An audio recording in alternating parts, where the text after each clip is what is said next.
So okay riders, naghahanap ako ng lower arm assembly para dito sa sasakyan ni Mulot. So dito tayo maghahanap sa may Shopee.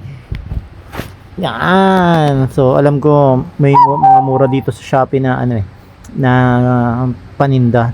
So kailangan lang natin maging maingat kung paano natin malalaman kung original at legit at maganda at solid talaga yung mabibili natin. So ito, tinignan ko yung review, 5 stars yung review niya. At ito yung ito yung niya, ito yung bibili natin. So ayan. Diba? Medyo naka-zoom. I-zoom out natin ng konti. Yan. So ito yung kailangan ni Mulot. Actually, matagal nang nire-request ni Mulot to.